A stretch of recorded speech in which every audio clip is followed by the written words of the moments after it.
There's a button.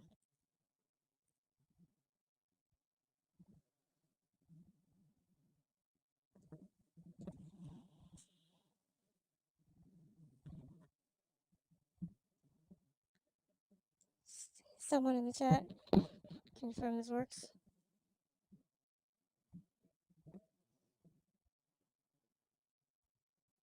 So I can stick a headset on.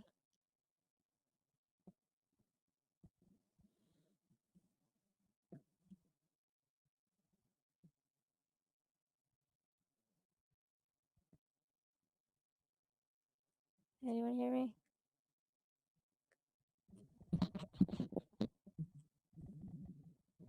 Can we hear anything?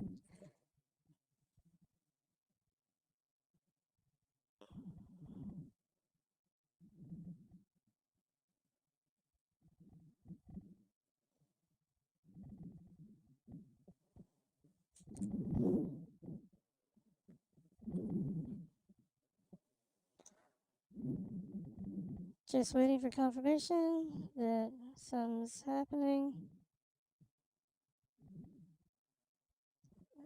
Do you can get it some other way? There's only probably a couple people in here at most. At risk of not being recorded, I'm not going to bother saying a bunch of shit yet.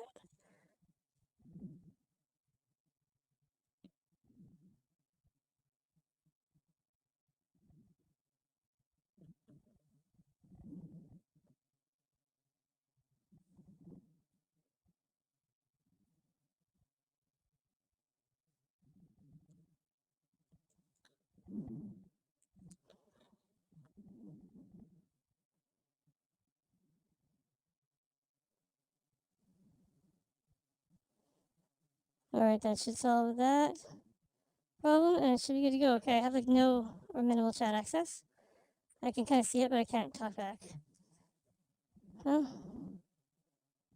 Well, at least it's clear. Oh yeah, should have shut it up a bit there. Okay, we're just gonna get into this. Tokenomics in VR. There's only so many ways to... This is gonna be awkward as fuck. It's all good. Okay, there's only so many ways to explain these things to people. And everyone learns differently. And visually is great. Visually is a good way to do things. So, now we have VR. I've done this before once, just on my own, on my last VR set, as a way to show people just kind of how it all works. And it turned out pretty well. So I figured I would explore just some of the ideas, that we could work with. So basically, this, you can kind of just do anything in here. So we're gonna start out really small, and we're gonna get to the goal is get the moon up there at the end. It doesn't work good very good. So first we're gonna get a palette going of stuff we're gonna use. So basically just trying to test out all the brushes that it comes with and see which ones are gonna be needed. Lightning can do something cool. Hypercolor. Bubbles are annoying.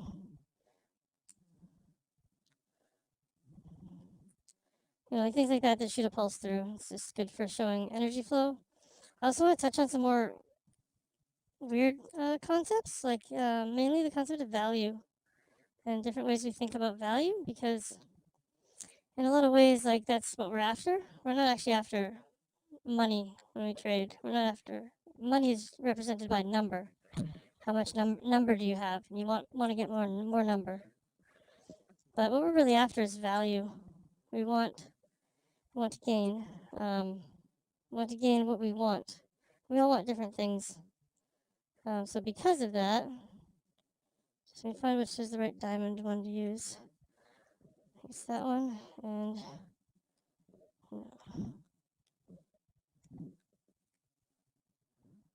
yeah, I just basically use different colors of this one to do things like pools.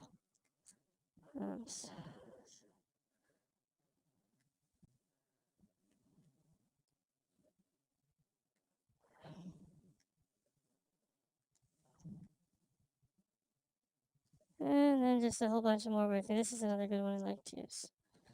So I have played around with like a couple ideas recently, but Let's just, if you just go for the whole thing.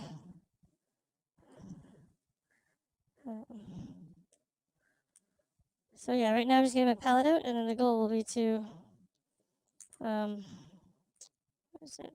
I said I haven't used this in a little while, so yeah, bear with me as I remember all the buttons and what they do.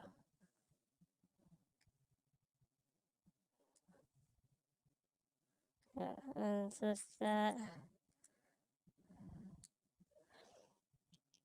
And then, yeah, we got the space. This is, I think it's called Tilt Brush. It's like one of the older VR art programs that was around since like the beginning. Disco's already up there. Yeah, Disco's that one.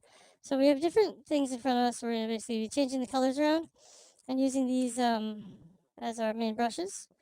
And there's actually a couple kinds here that are going to represent different things. So we have this one and this one are basically going to be our value and like physical space representations. Oh, this one as well. Is it the same one?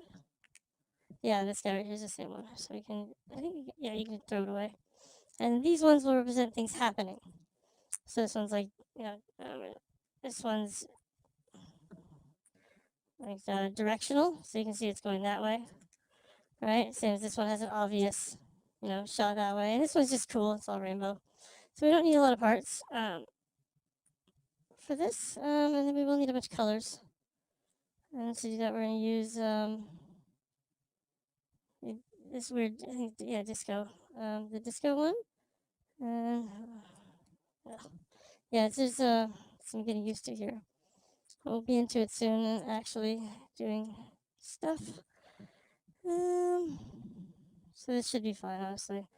I'll just start with, oh yeah, because it's like I know what I'm doing here. I'm just kind of trying to transcribe whatever the hell, how I see the system in a way that, just can share that with people. Okay, I'm get some water for it. Keep going. If anyone hasn't used VR since it got better, it's like really good now. I think a lot of us like thought VR was gonna be really cool when we were kids, and then it just never came to be. Well, it's here, and that's why metaverse stuff could really keep the bull run going like another year. Yeah, my thinking time has been spent trying to figure out a way to get everyone out at the top, kind of thing. Like, how do we make sure we get the average person who holds to the end like out above where they should get out? Because I've been kind of thinking it's going to end soon. But yeah, now that just the way things are looking this month, it should just keep going, which would be crazy. Another year of bull run. Okay, so I guess let's start with like what are we gonna make things look like? So maybe the first off we're gonna have a pool, right? And you're gonna have so we'll have a pool, right? It's oh, I think I just erased that. Damn it. So diamond. So move that over here.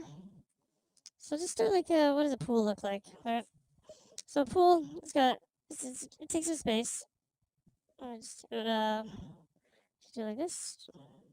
Because it's a pool. It's a circle. All pools are it's a puddle or whatever, and then it comes down. But like that's only what it looks like on one dimension. So the real problem here is like when you put two coins in it, which you can just do by let's say this guy here, and change the color of what's inside. So you have the yellow side, right? You got this side, and then I guess pink side. Alright, so now you have two coins in the pool. And it's pretty straightforward. You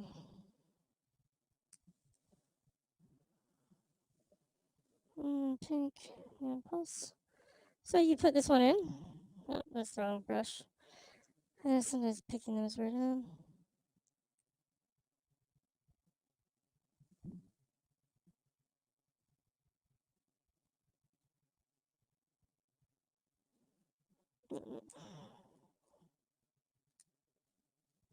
Yeah, so we want to just erase that and get one of our different cooler ones.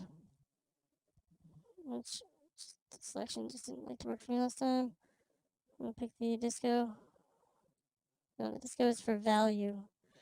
So the disco is going to represent value in a second. So right now we just have a pool with two tokens in it, and they're of equal value because the way Uniswap pool works, they're always of equal value, Whatever is in the pool is just worth as much as the same side, with the logic being that if it's not, someone will come along and fix that, because if it's not, it means there's profit to be made. If the price is wrong, profit exists. So, do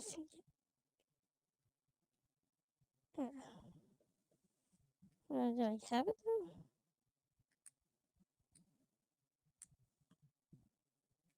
Yeah. So let's just keep using this. I don't remember how to use my little palette thing. You go orange. So when you get one, user puts one in, and the same thing out. It'll come back around to the user. So, no, it's a pretty straightforward. That's a trade. See how money goes in, money comes out, back to the person. A person can be like something else, but we'll just use the hypergrid because it's annoying and weird and possible. So this is a person. Now this is a group of users. It can be bigger or smaller. That feels like it's in the way. Just use an unlit. Let's stick. There you go. Orange line is person. Yeah, puts it in, gets it out. Pretty straightforward. Now what you can have happen is like, Uniswap pool, you get your 2 tokens. I guess I'm deciding which way to do this. I should just focus on drawing the root system out. So you have your 2 tokens. Now, sorry. Certain things are going to always be true about these tokens. Now, let's just say root is the pink token. Well, no, all right. Sure, he's selling root. Right? Now, since he's selling it, this one's going to go down, and this one's going to go up. Now, there's different ways we can represent that, because there's the section. I'm going to copy this over. I think it's, oh, yeah, there we go. So now I have this here. Now, when we say one, if we say one goes in here and one comes out here, the next thing that means is that something has to happen to this. But since the sizes are all the same number, we have to have another axis to represent it on. We can't actually, the pool wouldn't really change. Like, you'd say the overall value is this outside spot. Now, what's the overall value represented as, right? That's usually represented as something else. So this is where we start having, the difference between value and number, which is something I'm probably going to try and hit on a lot, because it seems to be really key in the mistakes everyone makes. And we all make the same kind of mistakes trading and just being people, right? And it really seems to be one of the key ones is we confuse these two things, value and number. So here if you have this Uniswap pool before the trade and after the trade happens, right? So now there's more pink in there. So we want that to go up, right? We want to have more pink in there. But, oh no, that one's shiny. It would say go up, right? So it's just a little bigger. Now the problem is this went down, right? So now that kind of defeats the way we drew the pool. So it's like we have to use something else, which we're going to use we're going to pick one side, or we're going to pick what this blue thing represents, which is going to be, in this case, unfortunately, US dollars, right? And we're going to actually have to have the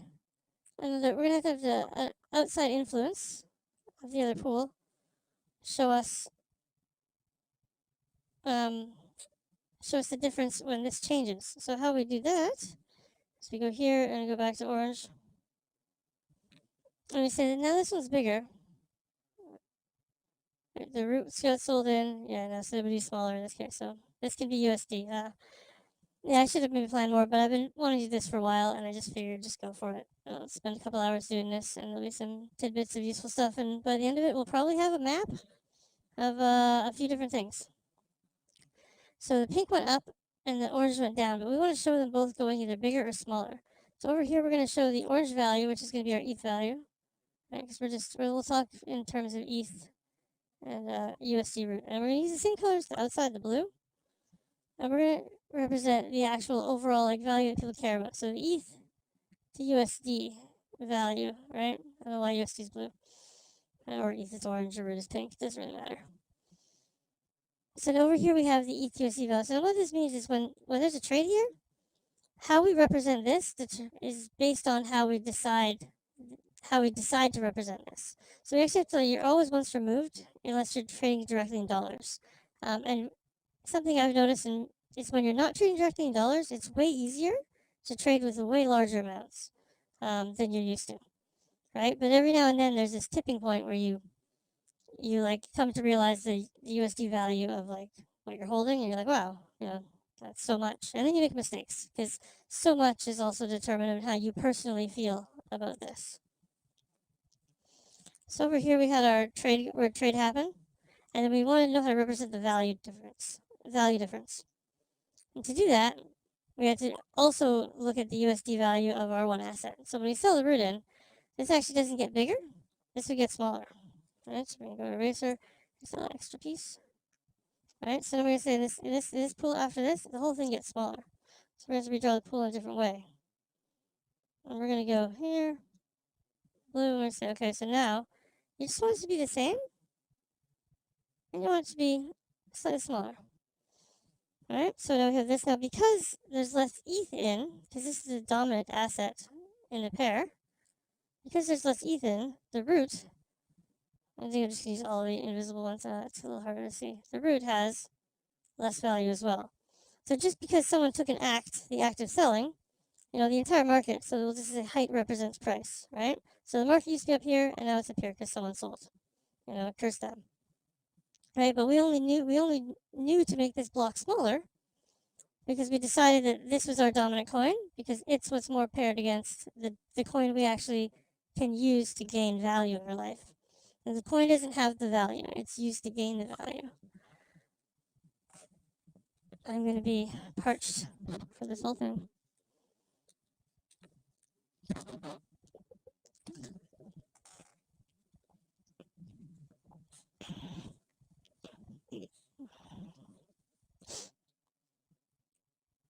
Yeah, so now we've seen a trade happen, and we watched the value of our original pool, which is a copy here. We watched it change into this. Now the opposite would happen if, someone bought. This would get bigger on each side because there'd be more of the valuable asset in there. Or not the valuable asset, the asset we value. The asset we can more easily derive value from, because it's always a one of two scenario. And in like every case, liquidity is measured against a more real asset. Now none of these things are really real in a reality sense. They're all just like things we've created. Like none of them are just there. They're all like the concepts we've created. So we're able to map them out like in this kind of fashion, but for the most part, like none of this stuff is like, depending on your concept of what's real.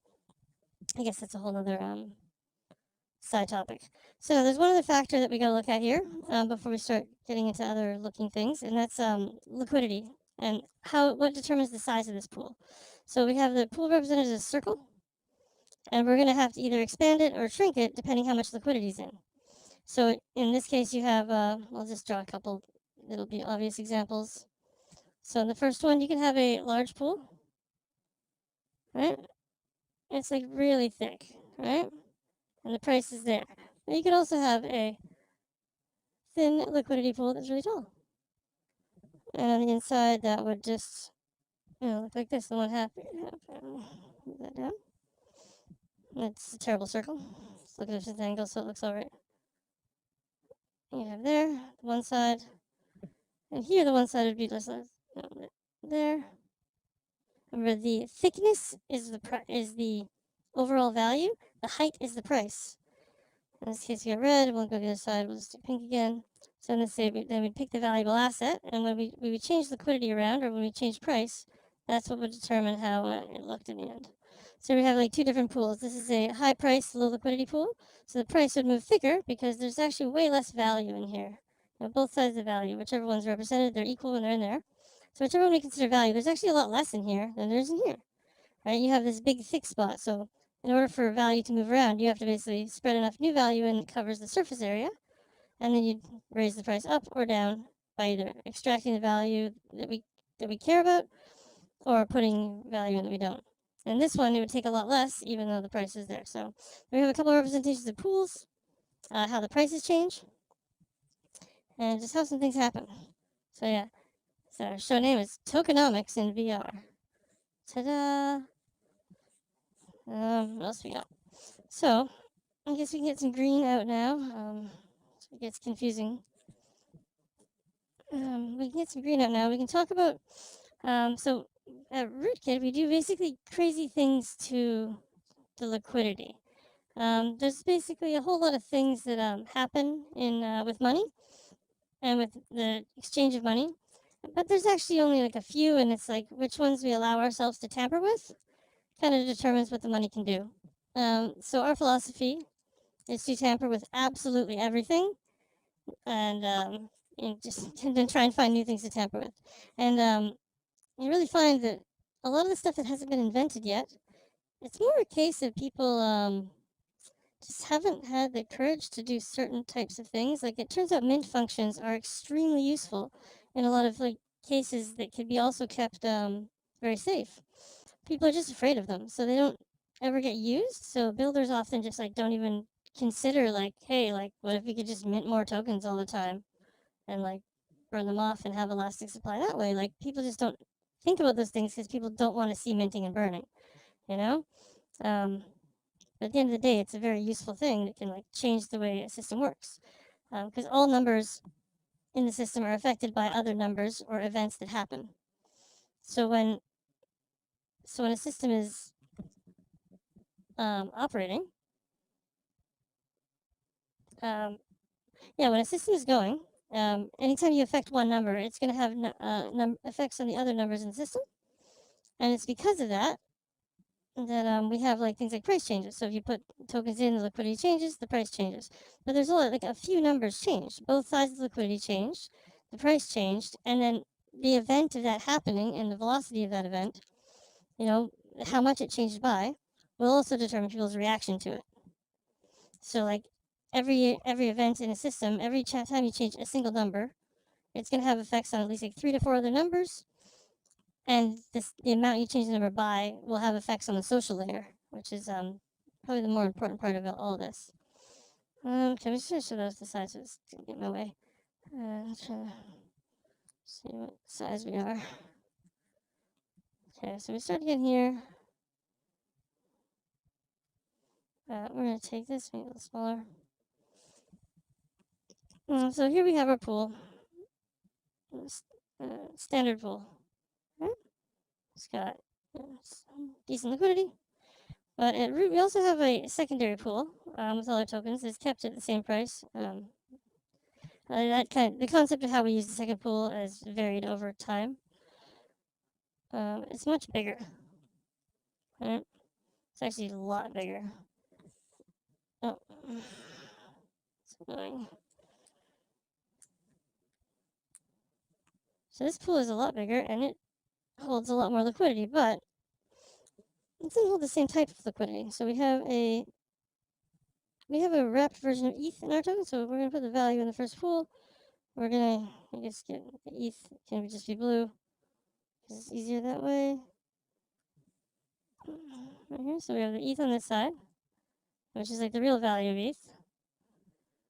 And it's all like, real Ethereum. It's all like, it's there. And then we got the root on the other side. And this is kind of our just general setup, root trades against ETH. And on this side, we also have a large amount of root. Quite larger than the main liquidity. And we also have ETH, but our ETH is not the same. Our ETH is another wrapped version of ETH, which we will put here. So we're going to need another hollow one for this. All right, and we've got this other hollow one. Now, in the hollow one is basically it's a wrapped version of ETH that it's not there all the time. So there's a lot less. So now we're going to have just the ETH, and ETH is just some up here. But what we have now is a pool, right, where you have some ETH there. So the price is still the same in both, right? But you have this whole empty space because the reality is, the way the pricing works and the way just markets work, you can trade down to infinity. Like you can always get closer to zero. You can always add another decimal, and you can trade up forever. So a lot of the value, basically, whatever's down here, is just kind of wasted in general. You just have this like, find some other color for this. You have you just have like this like box at the bottom where it's like technically in this box, this is our target. Everything in there is just like this. It's wasted. It's not like it's not ever going to be traded by the market. By nature of how we use the systems or how Uniswap is built, which like is an amazing thing in so many ways. V2 anyway. Based on how that happened, it's there, and there's never a use for it. Now we have another factor. Is you say, how many root tokens are there, right? So we're gonna bust up the disco. Oh no, let's say something else. So you see there's a bunch of root tokens in the hands of users, right? And they're over here, right? It's like this is like the users, and the users holding root. And there's just a few of them, right? So if you add it all up, there's this many here, and there's some there, and there's some there. Let's say there's a little more. Some big holders, some small holders, right? That's the size is what they have. Now, if they all sell it into the pool, we can kind of easily calculate what will happen because everything's deterministic. It's all just if A, then B. So then the numbers that we're dealing with are there. By putting value into the pool, we change the state of the numbers. And when we do that, we only actually we just change it once. There's the after effects can happen because of other people, but we do an overall change to a bunch of numbers. So what we do is we add all this up. And we say, hey, there's a lot of value in here, but what happens? Like, how much of this value would get taken, right? Like, what would actually happen if everyone sold? And what we see is, we can see okay, well, the price would go to, the price would say oh, the price is going to go to here. So it's like that's how much is wasted, right? So we know we can just take all this and just move it over, and we can say we can take the insides out. We don't. It doesn't need to be there. There's no reason for it, right? But we can't actually do that directly because of the way front ends work. So, unfortunately, a big unfortunate truth in building is you actually have to work within the front end designs that people are used to. And if the people who run those front ends won't make exceptions or won't make upgrades that allow new things, then you just don't get to do the cool idea you had. So in the case of Root, we first launched with only a pool like this, and we planned on just taking it at the bottom and putting it on the top, and just buying more, adding more liquidity, buying more, taking it out of supply, and just basically looping the same money up over and over again. But unfortunately, we ended up having to make a secondary trading pool. And to do that, we just basically said, okay, well, how much ETH is in the top? We'll just take all of it and put it over. Now, we made it the same price because you take out 1-to-1. So it actually wasn't a hard transition. I guess the downside of this is this is thin liquidity and this is thick liquidity. If you go to V2 Analytics right now, it might tell you that we have 80 million in liquidity, and I'll tell you that's not really true. It would be cool, but it would be kind of cool. This still requires a lot of volume to move the price around at those numbers. So yeah, so basically there you go. That's how we decide to how much ETH we can take from the bottom of the market. So that's our elite token wrapper. So instead of having root and ETH, we have root and elite ETH, and elite has the calculator function that says how much is there. Okay, let's sell it all in the pool and see how much is left. Well, we calculate in a very straightforward manner. The calculation's not tricky. You just use whatever math is available to you, built into Uniswap, and say how much would I get out. And they have the function right there. You say how much do I get out? Okay, I'll get that much out. Well, I'll take the rest. And you take the rest and you put it in a vault of some sort. So I think this can actually stay. Now, let's get some users up here have some root. They've been buying it with ETH. So let's say the ETH in here goes up, right? So as users go in, we can come in with a comet. The comet goes the wrong direction. That's not a good one anyway. Here's the dots. Where's something else we can use here? The neon pulse. So there you go. Someone's going in. They're buying. And what do they get out? They get out root. So they put the money in. They get the money out. And now there's a new holder. Yay! There you go. New holder. That guy bought some root. I guess this guy here. He's using the pulse. Alright, so ETH goes in, that goes out, now this goes up. So we gotta put a new layer on it. Alright, we gotta increase the, there's now more root inside. Alright, a little bit higher. or there's less root inside, but because we represent the value in the terms of the first token, the value token, which in this case ETH, it actually does get bigger.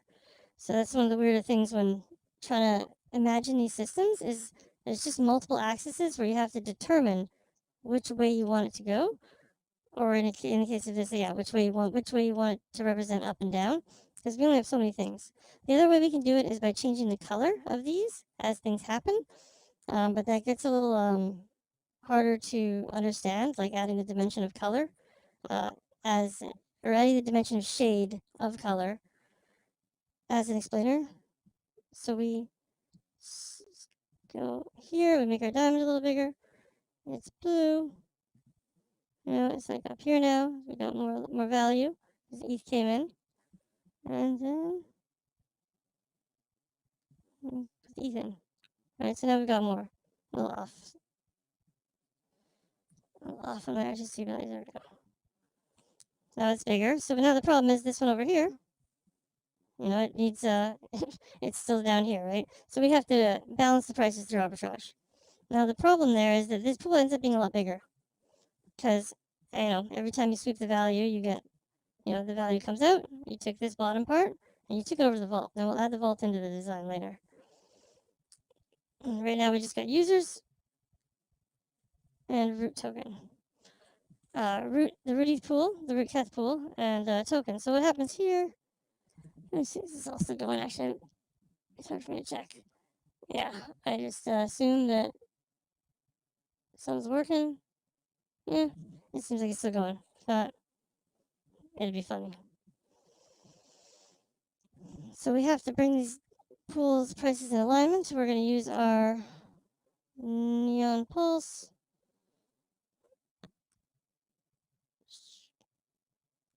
And we're going to use the blue. Alright, so okay, well now what happens here? We're going to have to actually, the root here is what we're using to change the price. But we need to get the ETH out of here and bring it back to here. So that would just be a standard little arbitrage thing. You're going to take the root. And you can say either you have root off to the side in the vault, which is more than likely, or you have yeah. Then you'll just have root off to the side and ETH off to the side you can use for this purpose. Now you don't need any ETH because you can just always choose which pool to start in. You know, and whether or not the price goes up or down here, the only difference in balancing is where you start. You can either start with a sell or you start with a buy, but if you limit yourself to starting with a sell, again, this goes back to the concept of dropping an axis and choosing which way you're going to go. So if we only have root and we don't have ETH, we can balance the prices by selling into here. All right, let me take this. Sell into here. This one, yeah. So we sell into here, and then we get ETH out, right? So we sell in, we get our ETH out, but we take the ETH and put it into here. Right, and then what happens? Putting the ETH goes down because this is our value representation. So now this pool has gone down, and this one will go up because there's more ETH in. And when you put ETH in, you obviously get root out. So you take that, and it comes back right back to you. All right, so that's just a simple arbitrage transaction where you have, I guess this would be our vault. The vault will go here. There you go. The vault can go here, and it will be. There's no options of what to make things. I should just be a square. A pink square. A pink cube. The vault is a pink cube.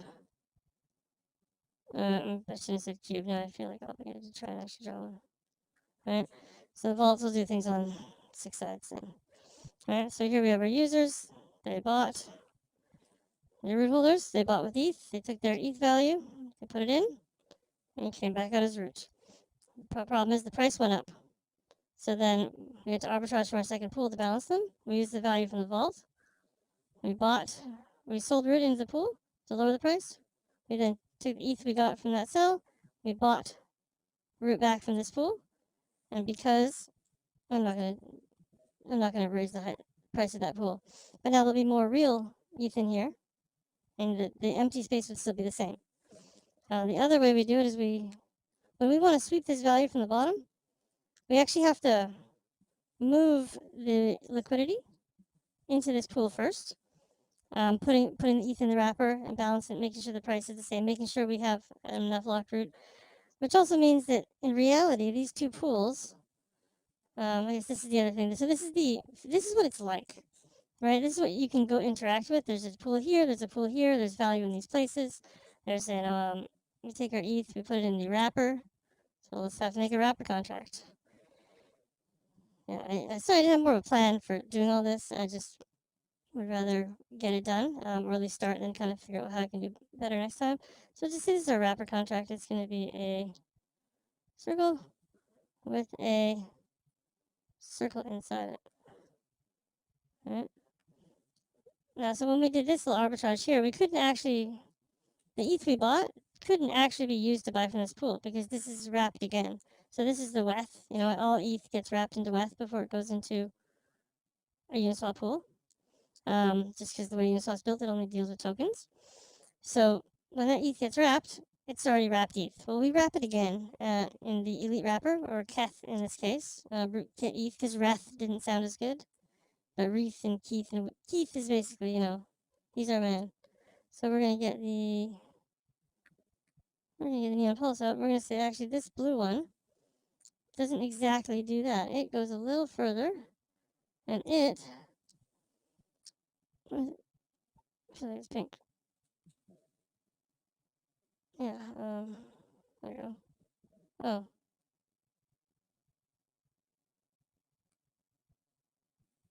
Okay, that's better.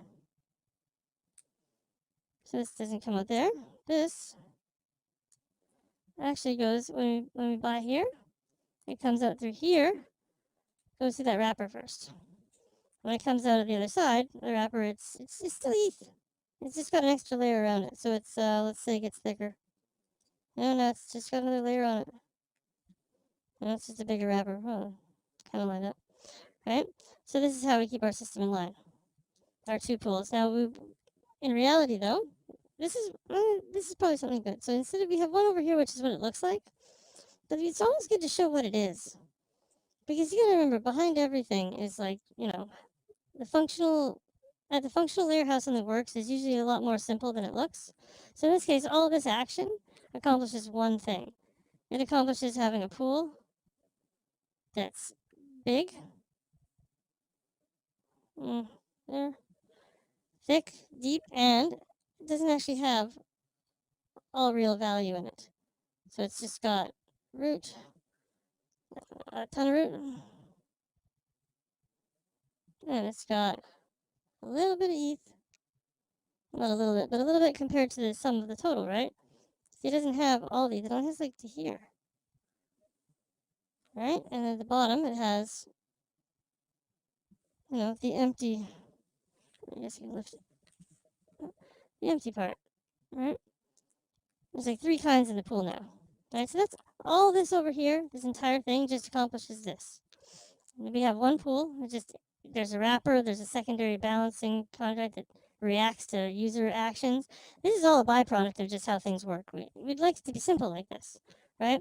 Because then when you do your calculation from these guys, you say how many, I shouldn't draw it so big.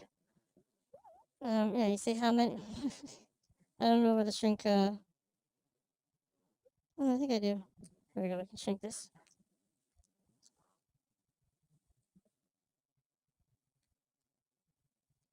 There we go.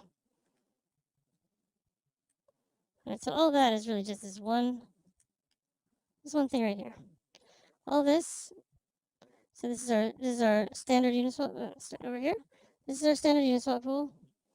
This is the user putting ETH in and getting root out. The prices go off. So this over here sells root into it to lower the price, sends it to the wrapper, buys it in the other pool to balance the prices. But all of that, like all this side of things, would be nice if it was just this, right? So all this over here would be just merged into this, and you'd have it go down a little further, right? So you just have this one thing in the end. Oops, I get lost.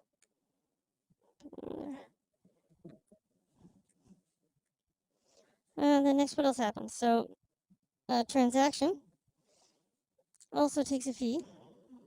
Right? So, how does that represent? And so that's what's going to keep the system value flowing. It's really about the velocity or the flow of the money, right? So once there's money in your system, like anytime it's stagnant, it's just sitting in a pile. Like, that's what people like to see. People want to see money in a pile. And say, look at that big pile of money. That is good. I should, that's going to do something in the future. But the reality is, like, well, it's just sitting there. It's not really being put to use.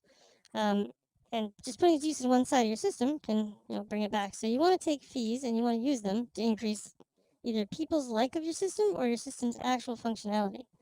It turns out increasing what people think about your system is probably more important than increasing your system's functionality, which is a bit counterintuitive. Sounds weird. This thing is dizzying. I did not want that one.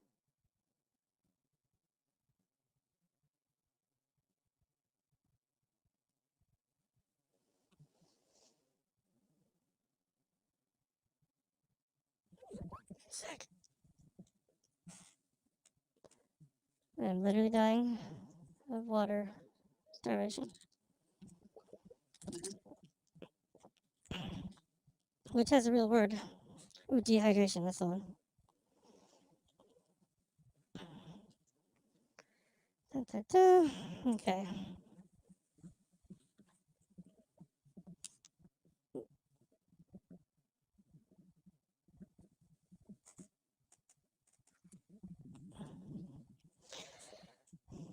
I have a list in front of me.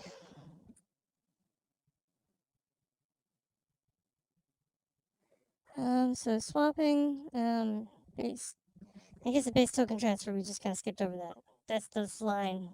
The line moving is a token transfer.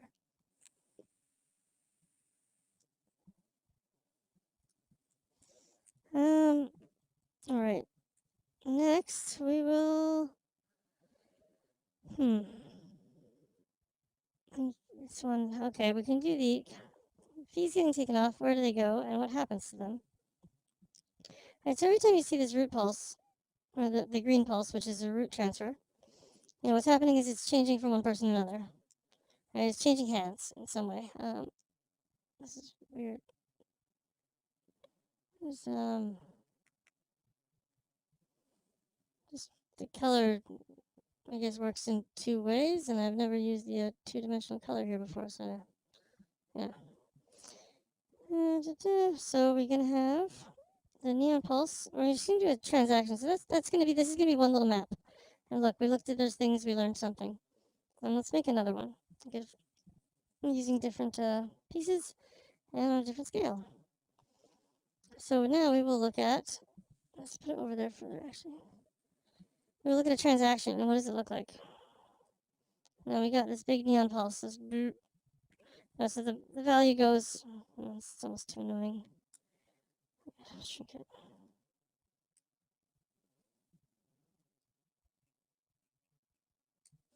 Right, so the value goes from one side to another. Right?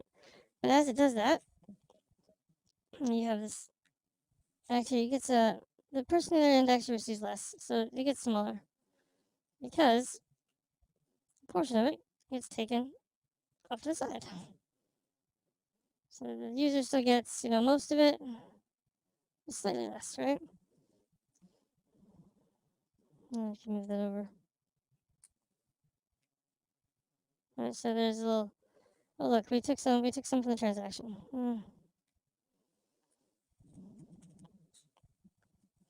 Right, it says, oh, and this happens in the transfer gate, which we will also just make it a circle.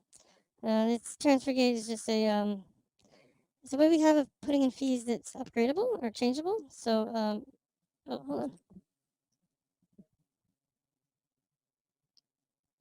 Nope. So someone's knocking. The transfer gate will just be another circle of diamond. It will be green.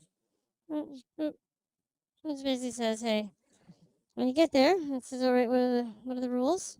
The rules usually say, like, what are you doing? And it kind of just checks one thing, it just checks, are you adding liquidity or taking out liquidity? Because you're not allowed to do that. And then it says, okay, well, I'm going to take the fee, unless you're someone who is exempt from fees, which no one's personal accounts are exempt from fees, but like all of the like the deployer and the vault, things like that, like it wouldn't make sense to do that. But then again, there's always logic on a social layer for things that don't normally make sense to make sense. So that's pretty straightforward, right? You do a transaction, the value changes hands, from user over here, these guys, the new user who has root, and the old user who has root, right? So when he sends it to him, it goes through the gate, and it takes a fee. Now the gate or the person it's sending it to on this side doesn't necessarily have to be a person. In fact, like as everyone knows, there's not really a lot of person-to-person transactions. We're usually interacting with an exchange or another person who's trading. In which case, sure, it's a person-to-person transaction, but for the most part, you're dealing with like another entity doing like the same kind of um, goal-oriented transactions as you. You want to leave with more value than you started with. Or actually, you want to leave with the most amount of value possible. But that obviously can't really ever happen to more than one person.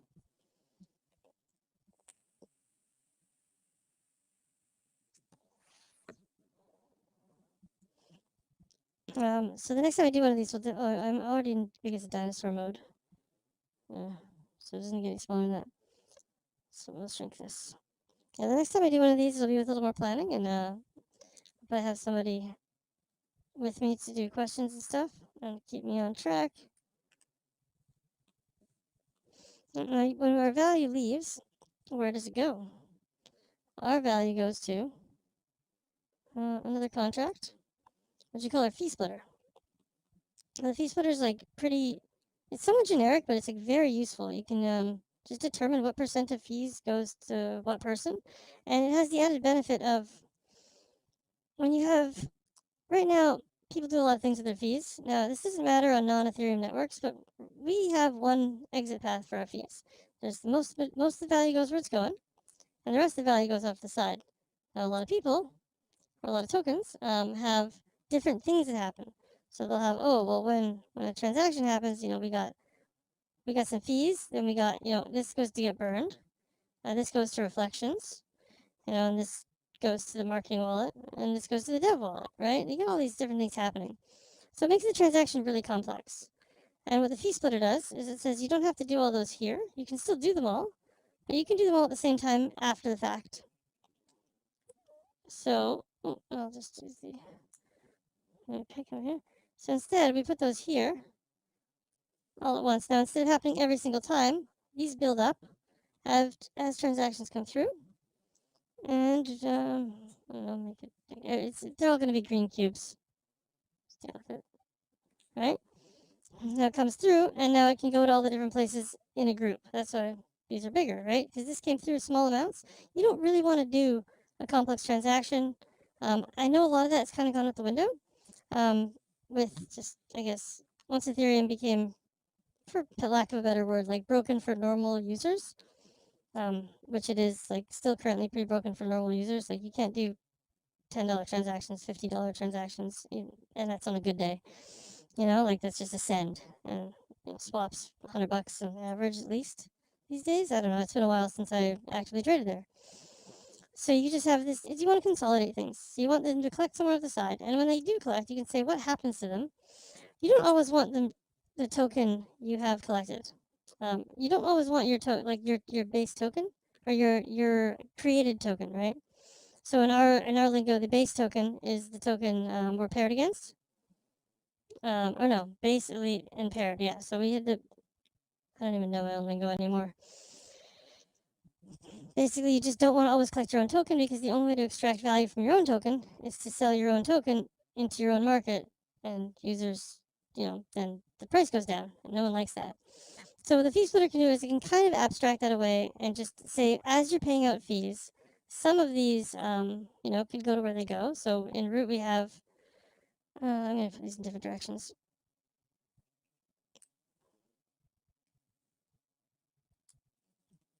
So in root we have, this one goes up here. Where does it go? It goes to the fee splitter. Does say just directly in root it goes to the staking contract, which we'll get into soon. That'll be the next little image we do, I guess.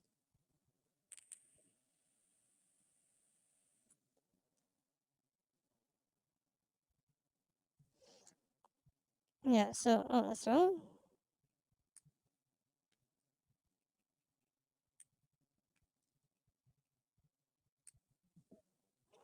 to let's say, okay, so where are these going? So instead of going, we can take a different size chunk. We say we have the most of it. We're going to sell half of it right back into the market, right? So we got our image over there. We're not going to bring it back. So this one goes out to the market, and then it gets sold.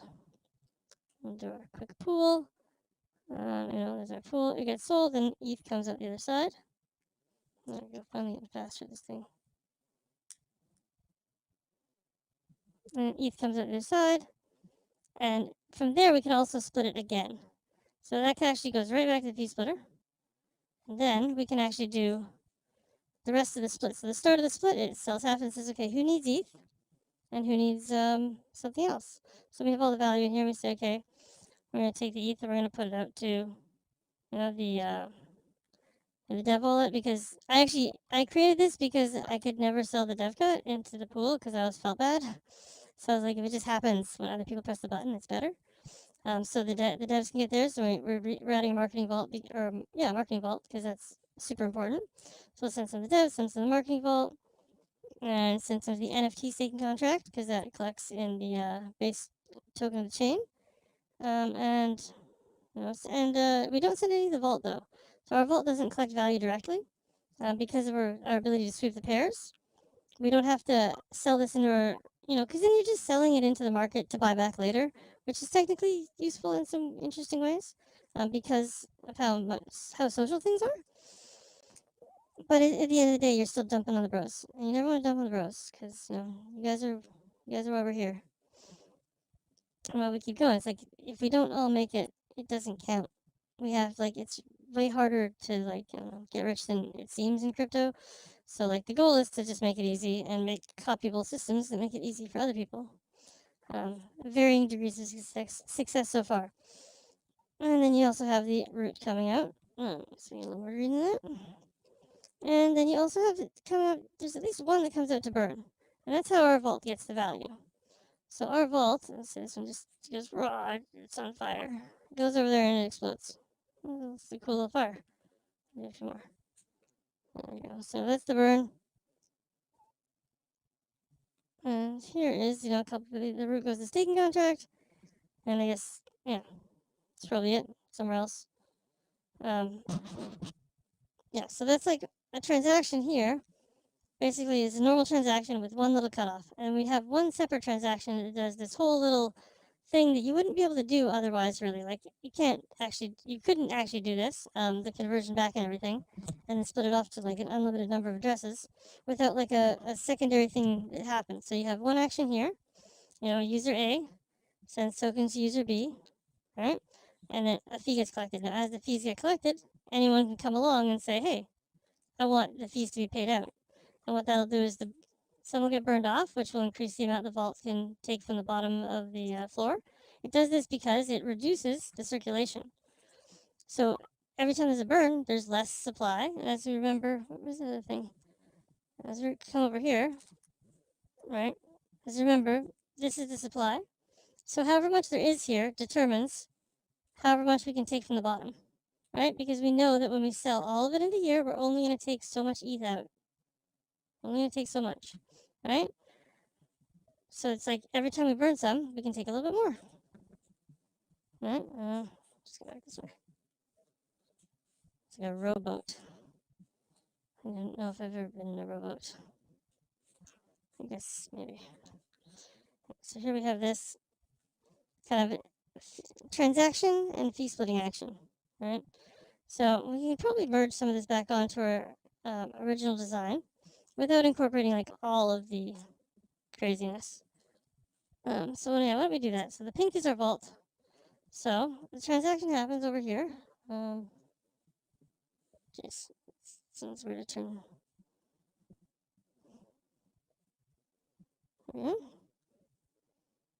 Transaction happens over here. Let's say we have to pick a transaction to deal with. So as the user buys, this will be our transaction. We're going to take a little bit to the fee splitter. We're going to take that by your neon pulse. And just making it small and green and saying, boop, let's go to the fee splitter. I'm going to make that our green box, over there. This seems to be an alright method to do it, just to keep adding in. Go to the side, build something, and then can incorporate it into the main image, and we'll see how crazy looking this gets. So we have a fee splitter collecting the fees, and we have the neon pulse going out. And when it pays the fees, it's going to do a quick little transaction. Yeah, it's really, this is the front, and I can't change that fact. It's going to do a quick little transaction. It's going to send the root in, and it's going to send some ETH back.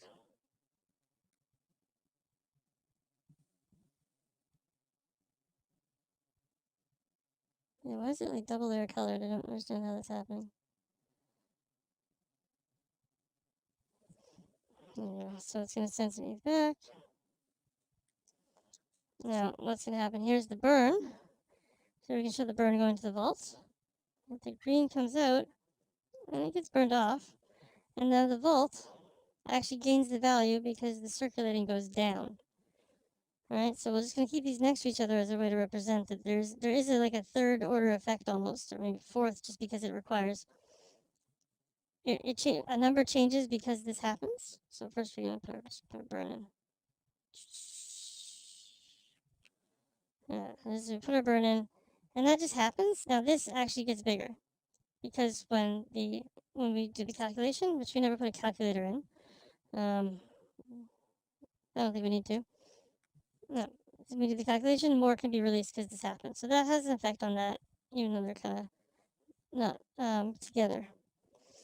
And then we have the payouts to just people, we'll just do times, like, that's the dev, that's the marketing vault. Should be somewhere. Just trying to think of what's like worth representing on here properly. So we'll just say there's like a couple of payouts. Oh, one's the longer one we'll get to later. That's the NFT staking. So here, the users want something to do with their value, right? They're just holding root. It's kind of boring. They're like, okay, I got this token. I want to do something with it. And when I say root, this more actually represents the up tokens too. So we're going to go over what is the staking contract for the up tokens right now. Again, probably another disk. They want something to do. So they are going to, how are we going to do this?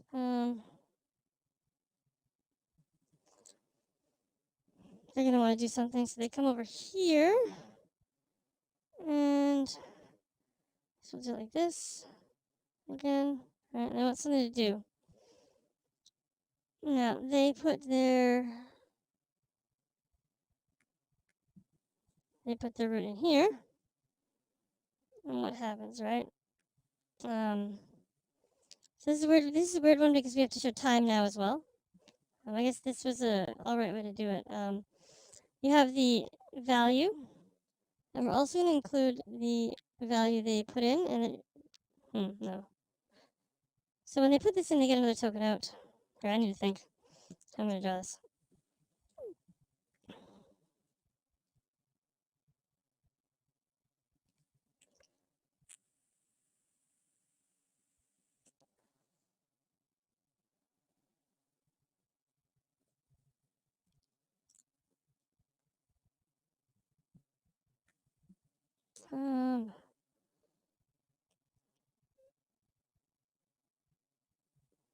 Okay,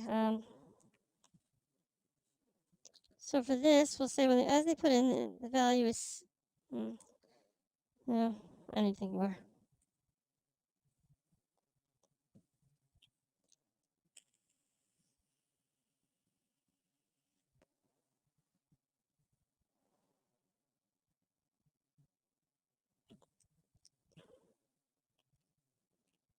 Okay, yeah, so when they put it in, they're putting actual root in, and they're getting this other token out, so we'll say that they have the same one here, and there's the root value at the beginning is equal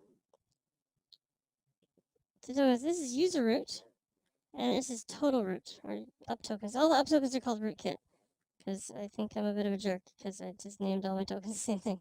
I think it's appropriate. So as they put in, they're getting here, but from over on this side, from the fee splitter, they are getting something, this outer rim is being made bigger, right? So over time, as the user's value sits in there, the ratio of how much user value there is to versus extra value that goes in is going to be what determines when they take it out, they get their portion of both, right? They get their portion, they get this.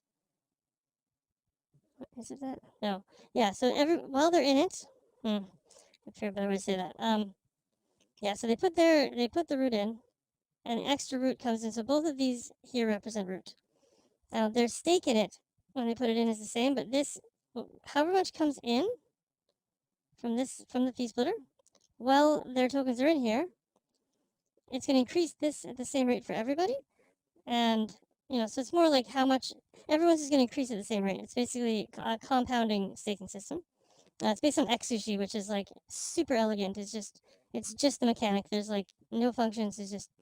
It does the math live based on like, how much is there right now. Okay, well, that's how much there is worth. So every time we add, 10 tokens, if we had 100 in there, well, there'd be 110. But we only put in 100 tokens ourselves. The other 10 came in from this. So basically, now that 100 tokens is worth 110 tokens. So to do that, when they actually put this in here, they get another token out, which is just like, and we'll do that one here, which is just like it's just like root. It's like an X token. So we just use the same naming convention as sushi because it made sense. And they're just kind of now they're still the same user. Just a bunch of them have this. So this is actually like a really easy step anyone can take, like with one button. And now some of the users are here. So now the value has gone from here and in. One of those. Right? As value goes in, they get this token out. And this token represents a different portion of the whole, right? So as the value comes in from the side, from non-users, this value gets split between all of these people. So yay to them. And that value gets fed from the fee splitter, which collects fees from all transactions and disperses it to various places. Where else does it disperse it to now? It also disperses it to the NFT staking contract. So in that one, it disperses actual value too. And the NFT staking contract, the NFTs also have their own pools as well. And let me check my list. I'll be right back. I'm going to see if I got to do anything else before jumping to the NFT side of things. I kind of want to do the market generation event, but it's more of a step-by-step thing. So it requires just like a few different images. Yeah, so there's NFTs too. There's spoiler alert, I just did the 3 more on Binance Chain, the ones from the Upcake MGE, and a little bonus one for anyone who entered both of them. And so I think you can already claim them at UpNFT.Finance. We haven't put the article out yet. I just want to check all the boxes first and then make the announcement. So yeah, so those are already out. So let's say there's 7 NFTs. So some users come along and they have NFTs and they want to do something with them because that's the real problem with NFTs is they don't really do anything. A lot of the cases you're just waiting for something to happen. You're waiting for either to go value, for there to be a buyer, just one of anything. You probably want to use it to create value for yourself.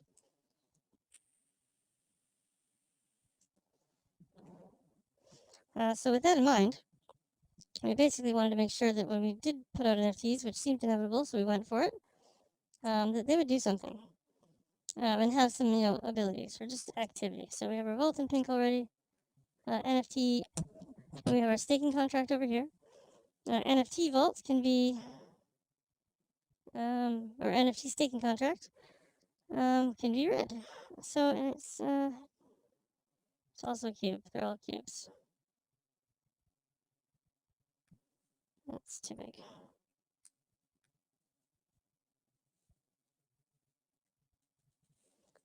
Smaller too.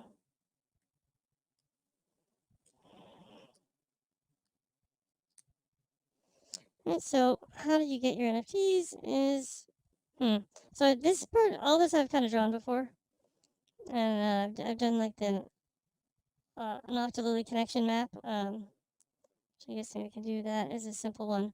Octolily's a bit of a pause right now. We're like, it's really on launch readiness, but like missing like just knowing exactly what code change to make. There's like we're kind of at the connection part.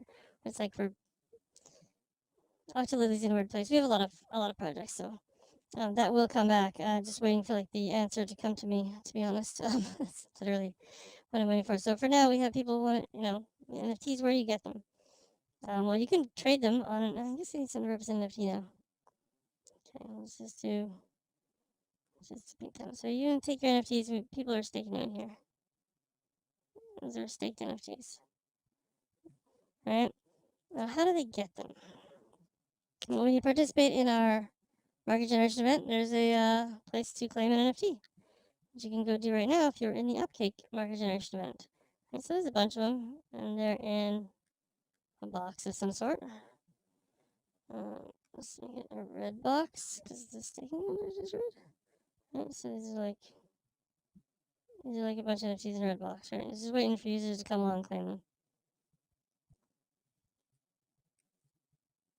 More. So there's a lot over there waiting. And some users have staked them already. So when the user claims them, there's like only so much you can do. So let's say get the NFT. And we're just going to use the same thing we use to represent transactions over there. We'll just stick to pink for NFTs. And they go to the user.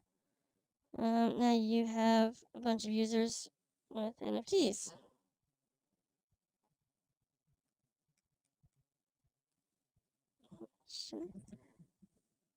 Shine bright like a diamond.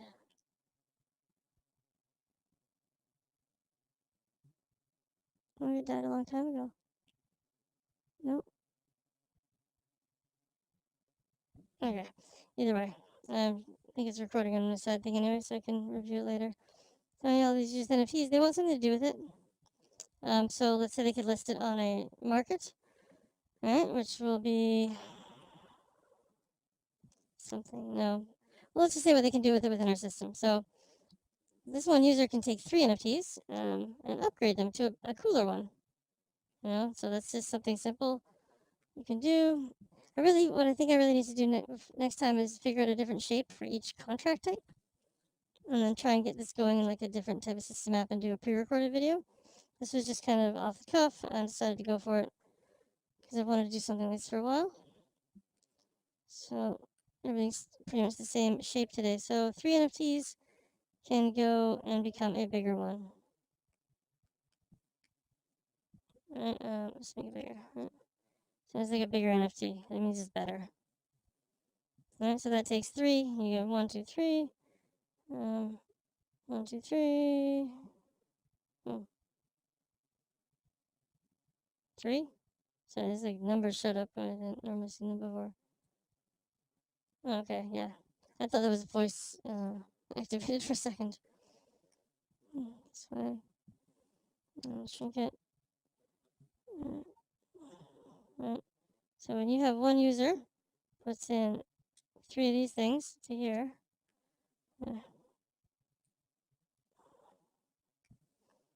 bloop, bloop, bloop, you come back with a bigger one, right?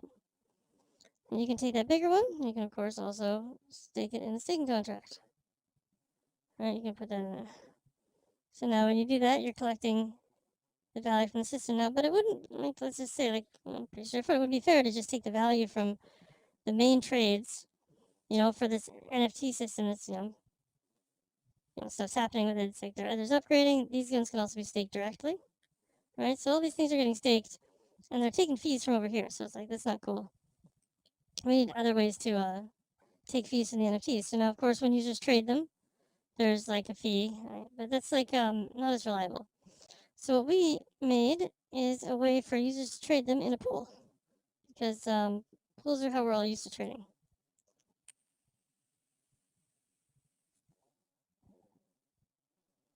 Now, because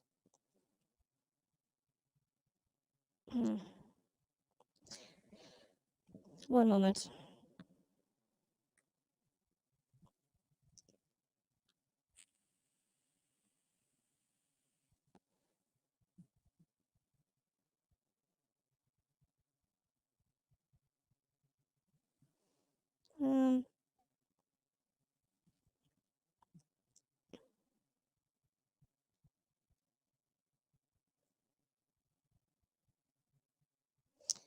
Yeah, so how do tokens, those things, NFTs are those. Okay. So this is like your group of NFTs. I'm gonna say what can all be done with it. I'll just show it a bunch of different ways. More there. Right, users claimed them they were there. There was other types to claim, we'll say. Just make a copy of that. Uh, how does it work? It's like, right, and there's other NFTs here. They do the same thing. Let's say it's going this way. Well, this is gonna be the collective pile of NFT claiming things. Right, all of them. We're not gonna show this on all of them, but they can all do the same thing. Not all of them can be upgraded. The one that if you enter the Upcake and Upmatic MGEs, you get a extra NFT on the BSC blockchain. So some of them can't be upgraded. All they can really do is stake, or we've called or shatter them using the Sharft, which is a shattered NFT or shattered root NFT. And it's the silliest name I could come up with. It still sounded real, and it made me laugh, so I stuck with it. Maybe a mistake. Maybe it had no effect. Not sure.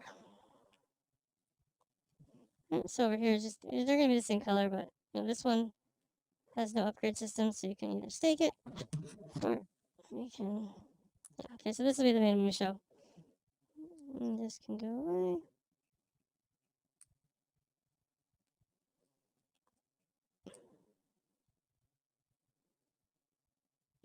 So you do have your NFTs. You can take 3 and upgrade them.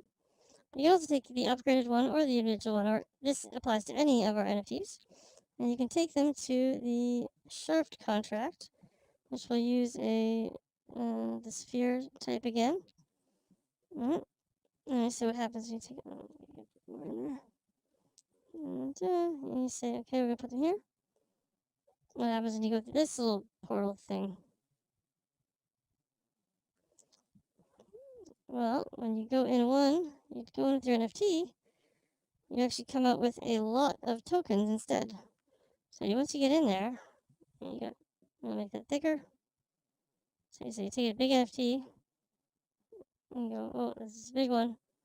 And on the other side, you come up with a ton of tokens. Alright, so then you have a pile of tokens instead. The representation there is not good. Alright, so then when you come out, it's different. So pinker NFTs, greener tokens. We'll just make another green.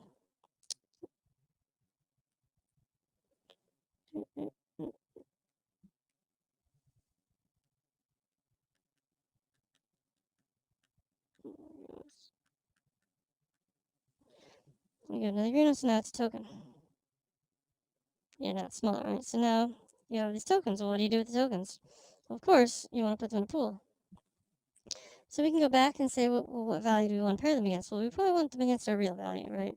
So then we just take a much smaller amount of ETH and come on, a much smaller amount of ETH, and you put it in pools are blue. Yeah, so the pools are blue because of the actual value, and you just make a little pool. And put there your ETH value. You got your root value. This is our NFT this time. All right. So we have another pool. Like you take it, you can. I guess you take it and well, let's get rid of that. And just typically, once the user has it, you have users with. Once the user has it, you'll have users with it. But what do they do with it? Well, they can now sell it or trade it in the pool. Now this is a two-way process. So if you wanted an NFT, you could buy it from one of the people with NFTs over here. All right. You say, hey, do you have one for sale? Or you could come here and you could say, hey, I have some blue value. All right, I'm going to take it, I'm going to put my value in. I'm going to get my value out. And once you have enough of them, you can take that value and then you can put it here. Then you can recreate the NFT.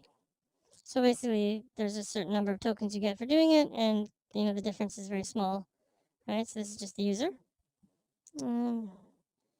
Users, yeah, I used bubbles for the user in the first time I did this, but it does not work as well in I think since an update or something.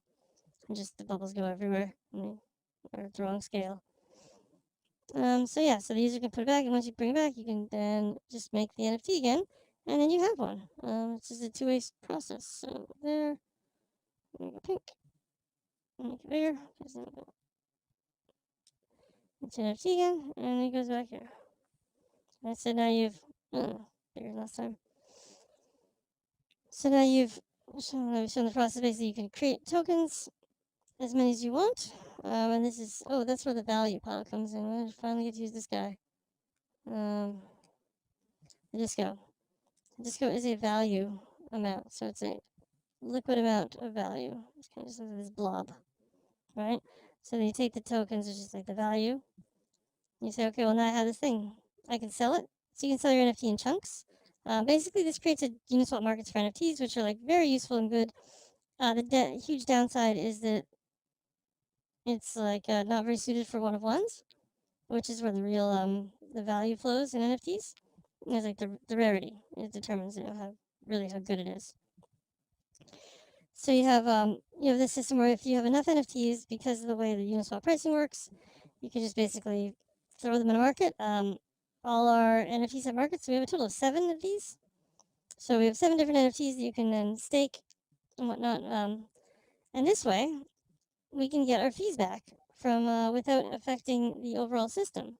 So these guys are going to now feed the fee splitter as well. Alright, so this one actually, now this is happening, we take a fee while this happens, and we just pop it back as usual. Just like last time, when this trade happens, we say bloop. Actually, grab that fee splitter. Oh, that's not the fee splitter.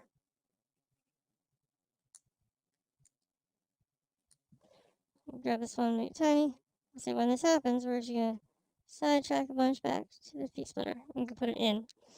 And so that way you're having another token. Now the fee splitter, yes, it can take the root and sell it for this, but it can also do the same thing to here.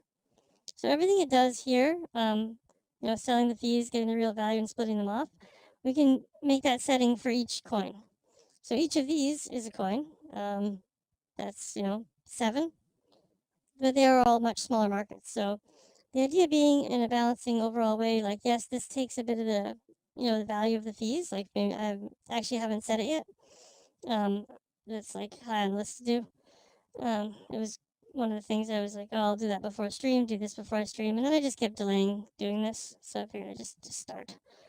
Yeah, so this fee splitter is now receiving 7 different pools worth of fees, and these are all really small pools. Like the ones I put up yesterday were like, I think there are 2, 3, and 4 BNB. So like versus like a small amount of NFTs in each.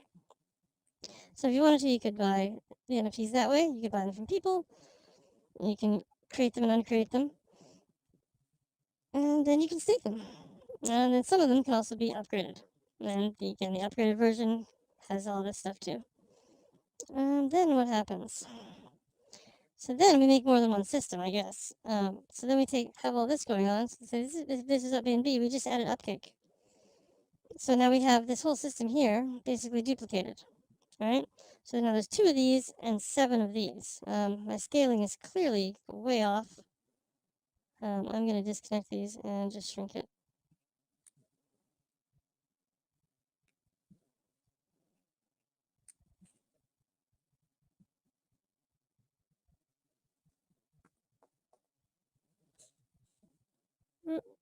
NFT system. Yeah, so we got our NFTs being claimed, what we can do with them. Our fees now go to the fee split as well. Bring on Neon Pulse again. We can zoom in a little bit more here. So here we have our NFT staking. We're going to take the NFTs, and it's marked, it's getting for the fee splitter. This is now feeding the fee splitter as well. That's an important one. Right, so the transactions from here, when they come out, they go boop, a little bit in there. Each of these should technically be a different color coming in. And if we represent them all a different color, we could show that when we're exiting the fee splitter, depending on what token we can have different settings for each of them. Like some of our NFTs are paired against UpBnB, so therefore those ones will actually just feed right back into the preset settings of UpBnB. The ones that are feeding their own token can have fully different settings. Yeah. What else would there be to do here? It does look cool. No regrets. Yeah. So imagine this was like organized in like a better way. It'd be much more clear.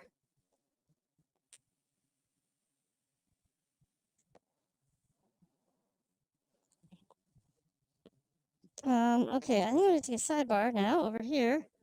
So we have that kind of like there's the NFT systems. There's 7 of these. There's 2 of this whole system. One for Cake, one for UpBnB. All feeds back to the same fee splitter. The Cake gets fed to the Cake. One of these staking contract.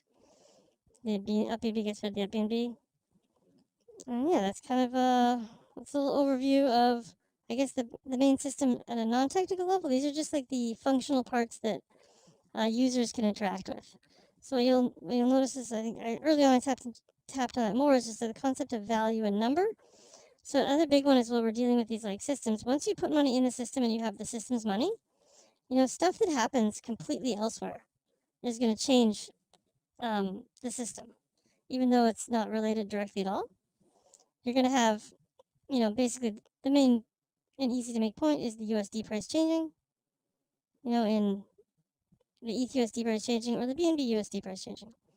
When that happens, this pool actually shrinks or grows. Regardless of it being part of any action happening here, because the ETH went down in value, this whole system is based. We represent this value with ETH. So because ETH went down USD value, the whole system just goes down in value. Right. So that's we're having multiple pools against different tokens, like especially against the USD token. It's super beneficial. All right, I need to I think I need a break because this thing's been in my head for too long. But I might just do one more. Yeah, before I shut this off, and that would be trying to explain the up-only system in this fashion. These ones I had kind of drawn out before, not the NFT stuff, but I had drawn out this little section before. But when it comes to the up-only system, I have never quite tried to explain that. So we'll just talk about it from a USD perspective. You normally have a pool, right? We've looked at a few pools. So as you normally have. And the value is based around one side versus the other, right? One side and your other, and you kind of measure the value in whatever you measure it in. Now the problem is that the price moves too much. Now what we want to accomplish is we want the price to only go up. Now to do that, the first step is to make it not go up so much so fast, right? Because if someone buys a bunch of tokens and doubles the price, then it can come back down, and it will rather fast. Volatility is probably the biggest whale scam that like people have convinced themselves is just how it should work because the people who made the markets had all the money. So of course they're gonna like build it in a way that innately gives them advantages, even without knowing it. And your brain is very powerful, and it can trick you into thinking you're right and you're being fair. It's really good at that. It will no one thinks they're the bad guy. Their brains have convinced them that they're doing a great thing and they're helping people. They're making a fair market.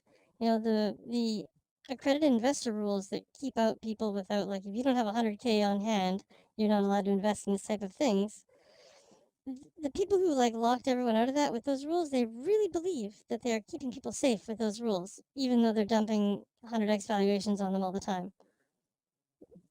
One sec.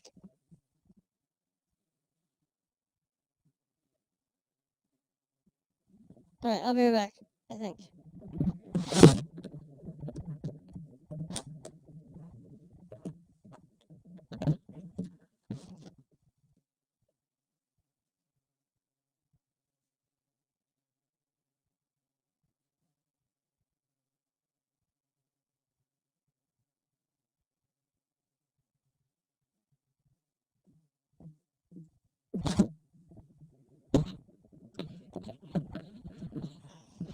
I'm just gonna leave the headset off for a second. Coming to the real world was glorious.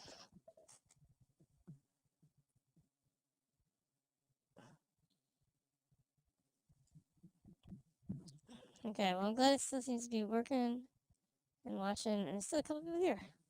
Yeah, sorry for the whole like no planning thing, but once I start something, it's much easier to keep going on. Now I got some big stuff to work with. Yeah, I'm gonna just take like a couple minutes because my head's feeling weird.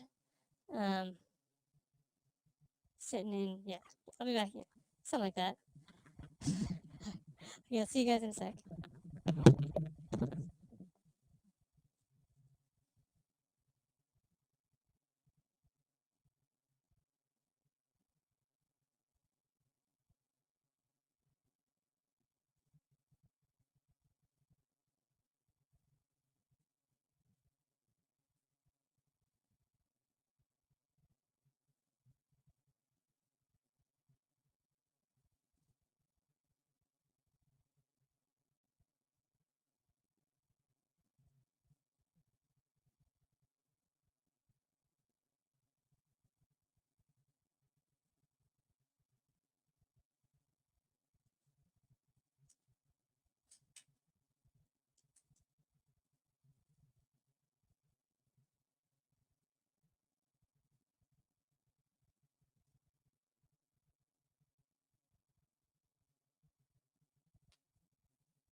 Okay.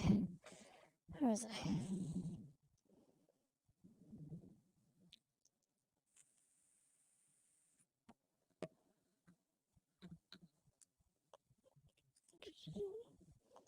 Okay, so that is the main system and how it all works.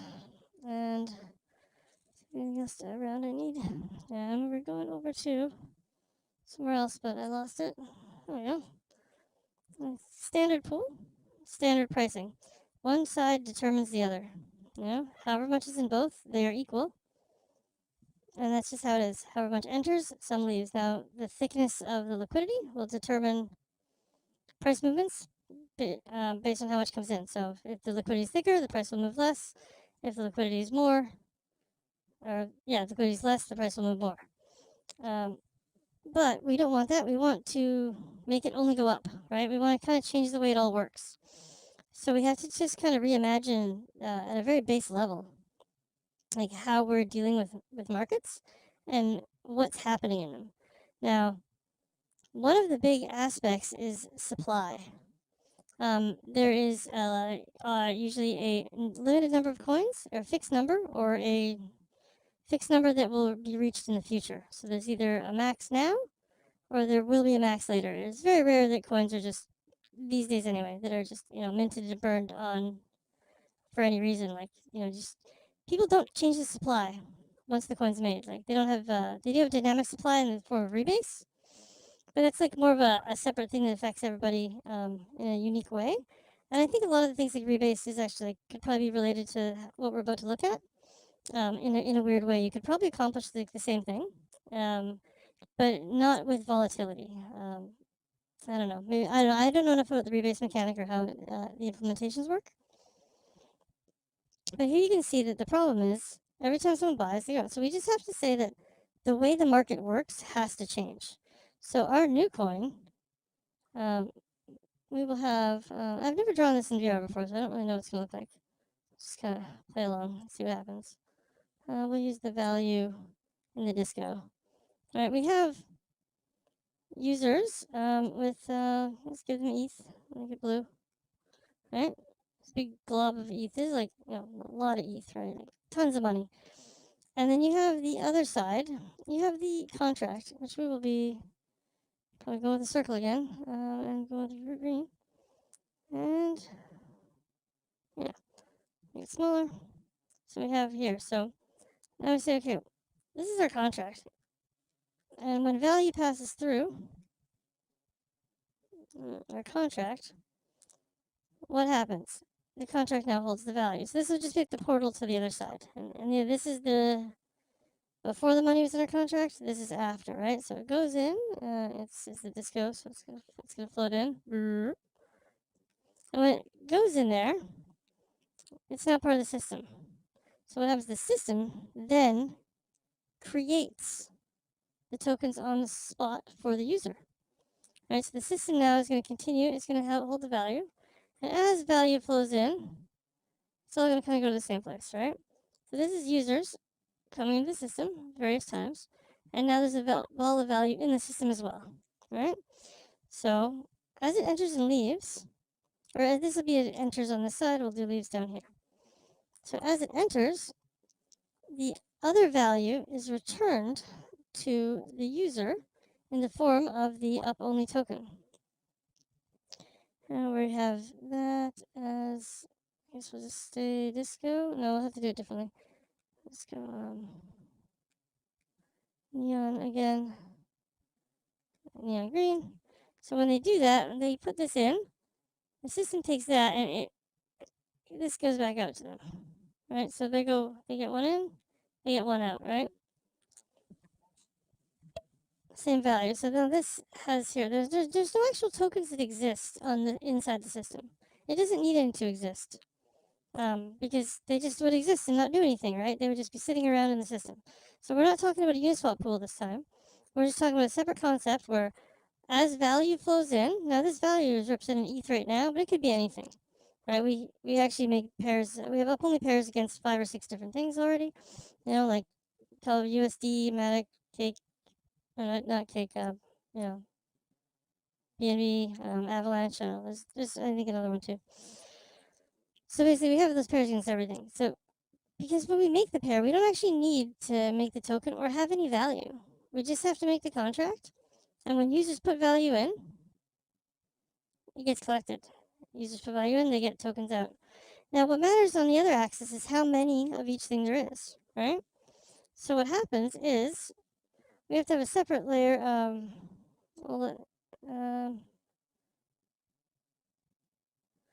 The size of it all. So we have to have a separate layer that's going to represent. Give me the blue thing again. Give me the.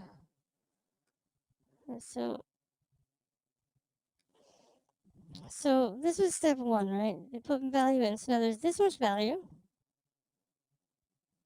And there's this many tokens in existence. These numbers plus.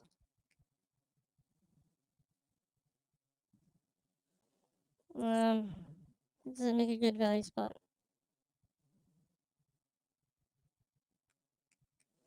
Right, and there's this many tokens, right? Now, every time one of these happens, there's a change in this. And so this many tokens. So what we have is we have this much. Okay, then step two is okay. So this is 3 transactions. There we go. So this will be 1, and this is smaller. How am I gonna do this? 1, 2, 3. So let's say we have 3. I'm better off copying and shrinking.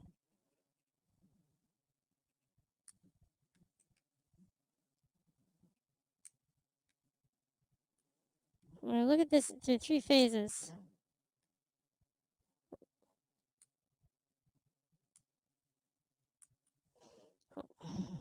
Four phases.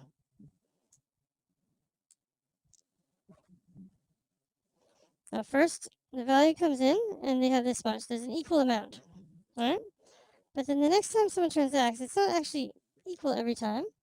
Next time someone transacts, they bring in a certain amount of blue, which is the value. When they put in the blue, they put in more, right? They put in, they put in more. Let's throw one. Completely.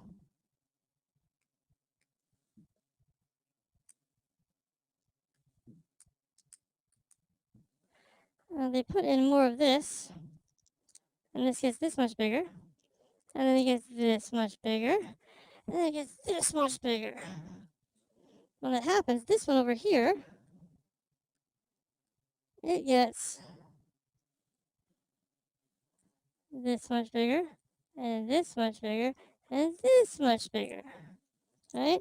You see, every time it gets bigger, this one grows by more than this one, and that's the fee, what you're seeing.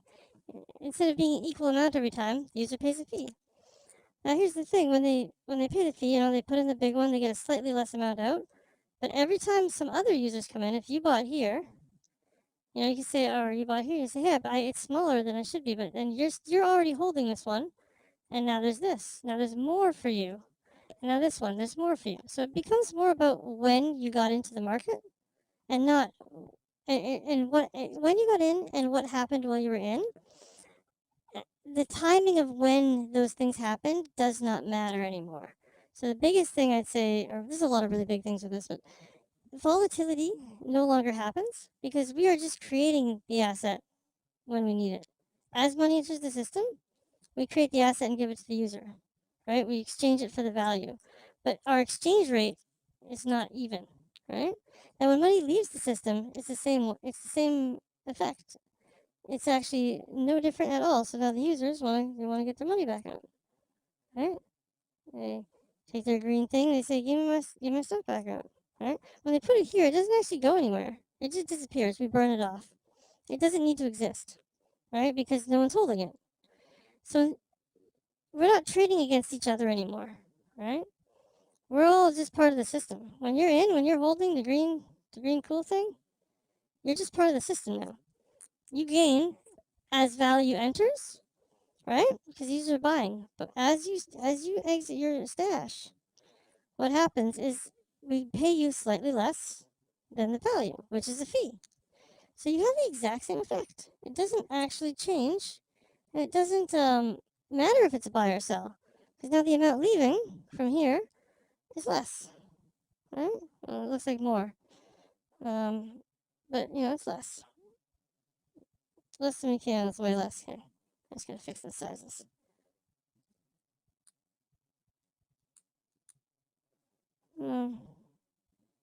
Let's say the value is less than the value you sold. But overall, because of how much activity happened, right, so we're taking out of here, bring it back here, sizing be damned. And actually these go in reverse. I've noticed the value lines on them. If these are value, they actually go backwards to the way you draw them. So when users leave the system, they shrink the amount of green, right? We'll just have to show it in reverse because this is it growing. So then we'll take our selection, we'll duplicate it a couple times. We're gonna just make it bigger first.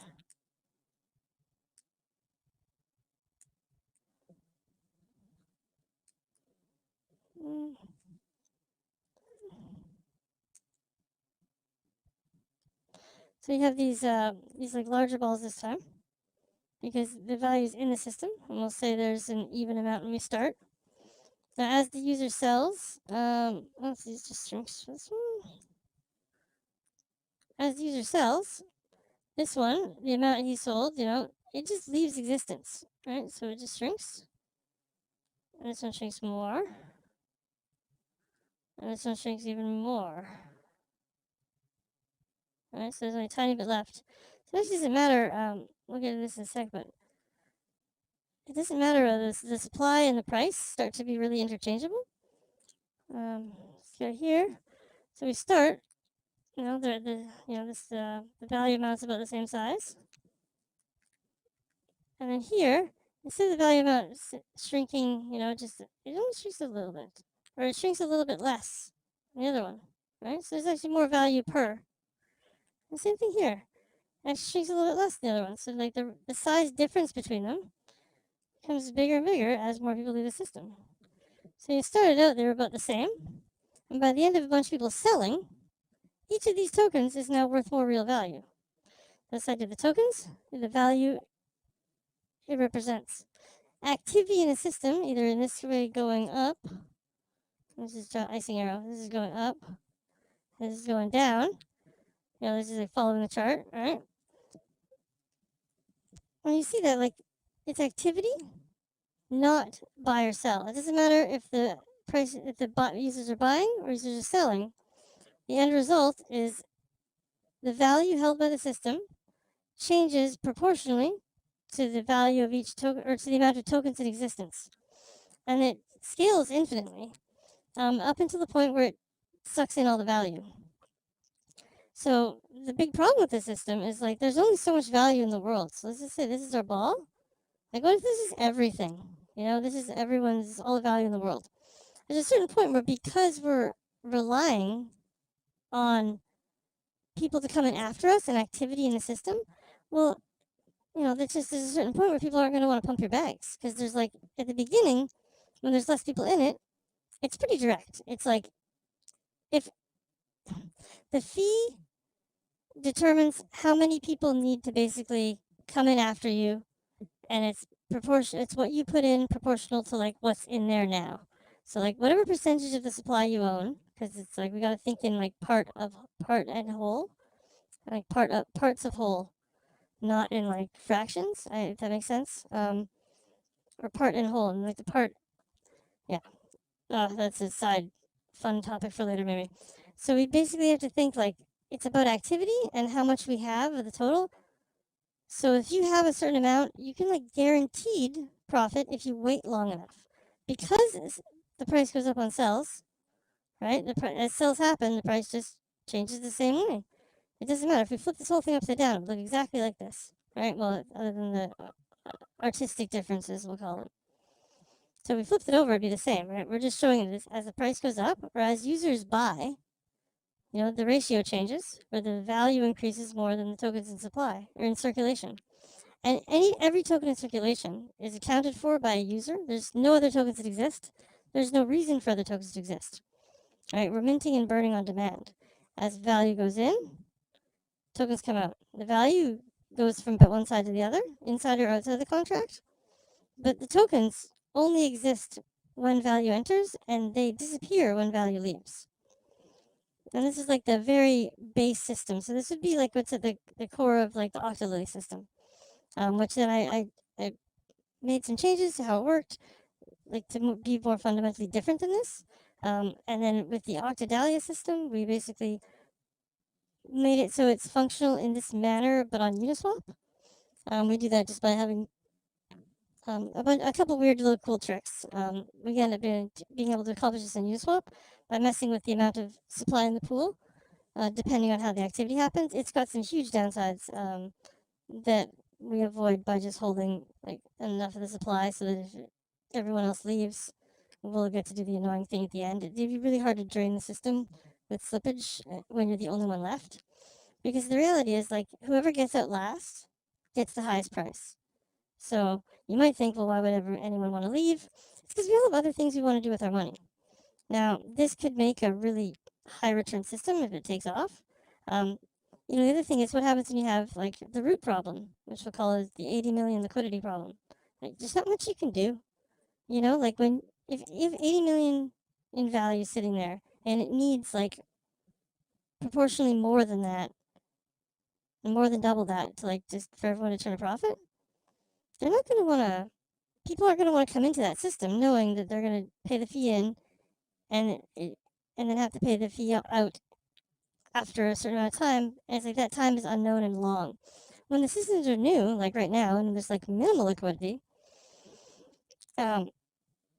it's just like as soon as it takes off, the people in first are going to do really great, and then the people in after are still going to do great. But then at a certain point, it's going to slow down because things always go viral.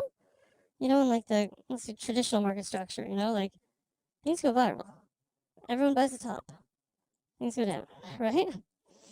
So instead of that being the price, we're gonna say that now represents, like, in an up only market, this would still be happening, but this would be the liquidity expanding, right? So you'd have the beginning where the price is going slow because there's not a lot of buyers. Instead of dipping, it just consistently goes up on a slow angle. When this happens, you're gonna have the price go up faster, but still not like the same way that's going up, right? Because it's not volatility anymore. Because now when this happens over here, right? Now it teetered off at the top. Now that's buying and selling, so this actually just still goes up. And then when this happens, we'll say the last big burst, this one's just like boop, right? Because this is people leaving. So as people leave, it moves faster. As people trade in and out, it moves consistent. And as people like pile in, it spikes up to its new speed. But it's really based around how many people are holding instead of like what the price did, right? So what we're used to seeing, and what we're used to like in our day-to-day life, at least for people here, is what we're used to seeing is the price move around, and because people bought and sold, right? It doesn't matter how many people, like, it doesn't as much matter how many people are holding. Sure, some people check those numbers, how many holders, like how long have they been holding, what do the whales look like, when was the last time the whales like took profit, things like that, like your background metrics you can like derive from the market. But like we're not really like used to thinking that way, where it's just like, oh, all that matters is like how many people trade after me. So if you're this guy, your buy-in price is actually like up here, right? Because you paid a fee. So we can see that. Just use a different color. We can say that the thing to buy is here. This is the actual buy-in price of everyone. It's always 20% above market or something, right? So that's always the buy-in price, which means that the guy here didn't actually hit a profit until way here. Now these people hit profit faster, right? Because there's more activity and more volume. I guess another thing to show would be that, like, would be it slows down. Yeah, when it speeds up and slows down is like, I guess it's difficult to represent right now.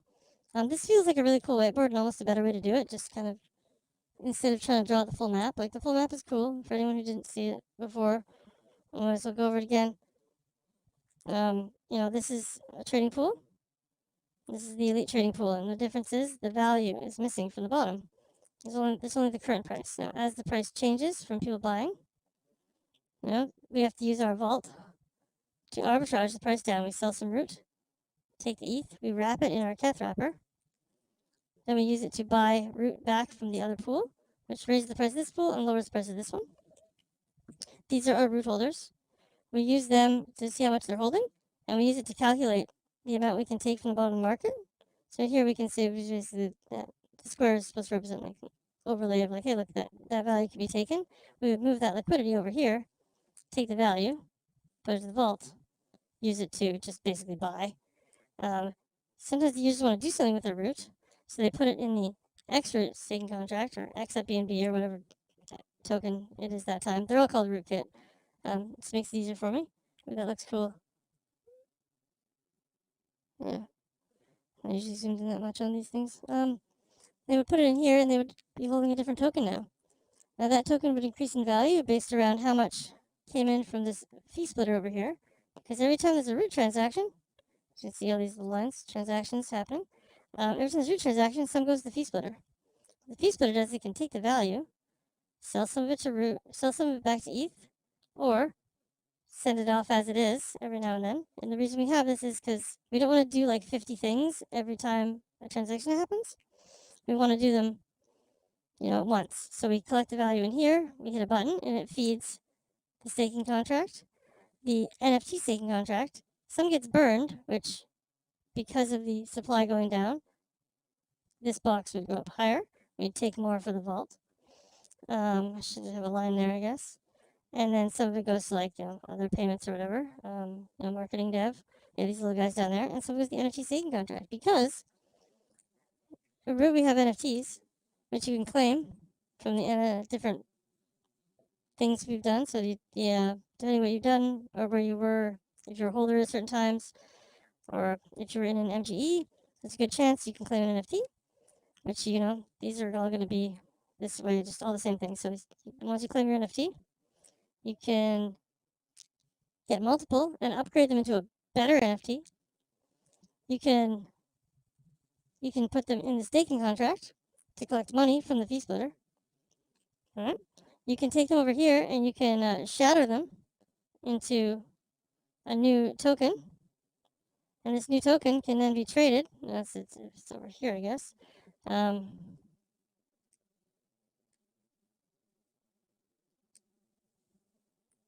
There's a new token that you can hold.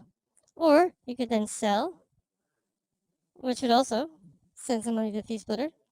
Right?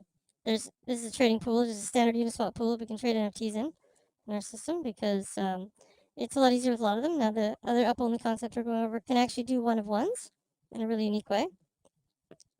And then you could then, sell your NFT in shards, or you could recreate your NFT and you'd have it. You could upgrade it, stake it. I should have a line there too.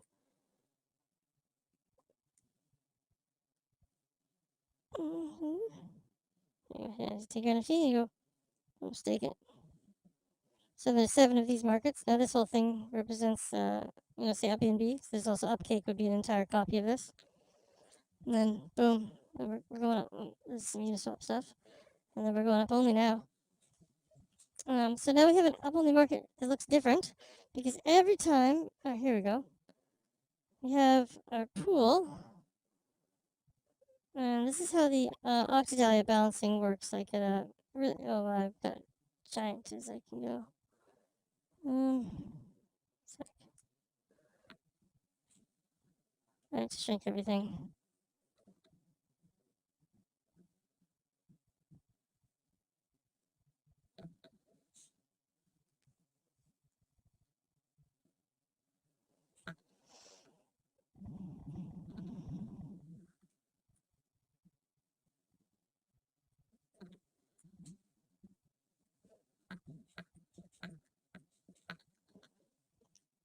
And then we have the up-only pool, which we're going to put on Uniswap now. So before we showed it as just a contract, which is kind of how it, in its purest form, it's just like that's how the mechanic works. It goes up. When it goes up, people buy. Blue arrow buy. The ratio changes. And because we price it directly on, that's how we determine the price, which I feel like I didn't actually expand upon as much as I should have. Which we'll do over here. So the price is determined by. It turns out in a very comical fashion that what I needed to do to make this work was way easier than I thought it was going to be. Because we have the Uniswap rule is you have one side divided by the other determines the price. That's the price of the asset. This one equals this one. It's just true because they're both sitting there. And whoever provided them gave both and said this is true, and other people traded it. So that's just true. Now, what we do is we say, we don't care about supply. Remember, we don't have any supply. We don't have any. Ours doesn't exist. Right? So we have to do it differently. We say, okay, this side of the supply, we just have to. We want the price to be what the price is. You know, the price is this divided by this. But in Uniswap's case, these are both in the trading pool. In our case, the money's in the trading pool as it is here, right? This is our value that is held by our contract. Now the value is held by the trading pool. So we're gonna put that in disco blue because it is over there. It's tiny and pink, whatever. Cool, close enough. So this is our value here, but in this system, there's no tokens. They don't exist, but they have to exist in the trading pool. So because we're targeting the price, we have to have tokens here. So we just mint a bunch of tokens and put them there. And how many we mint or how many we need there turns out to be the exact same equation, just instead of these two piles being in both sides of the trading pool, the second pile is in user wallets, just how much the users have. So the different value amounts held by the users. So now it's A times B, or A divided by B, A divided by B. Same as Uniswap pricing. So to do that, we say, okay, well, when a user buys, Uniswap doesn't change its pricing for us, right? So when a user puts in the value and gets out the other one, right? The price changes a lot more than we want it to. It changes completely, right? And they put in a bunch of this. It's now over there. The price gets thrown way off. So we basically just have to come in from a side contract and say, oh yeah, you took a bunch of these out, or that someone's selling. I'm gonna make this bigger anyway. And make these smaller.